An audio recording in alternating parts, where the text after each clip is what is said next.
Alright everybody, welcome back to Skyway Classics YouTube channel. We are now going for a ride in our 1966 Ford Mustang Convertible. Freshly restored by Skyway Classics itself, featuring a light blue exterior with a white power top.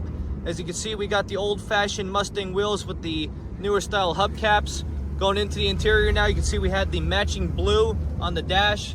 Got the old-fashioned cluster, old-fashioned steering wheel. In fact, we even decided to keep the old AM radio for style. We went all out with the bucket seats. As you can see, it's the very nice two-tone seats, not just the plain one color. Going underneath the hood, you have the fresh inline six. Very beautiful, freshly repainted.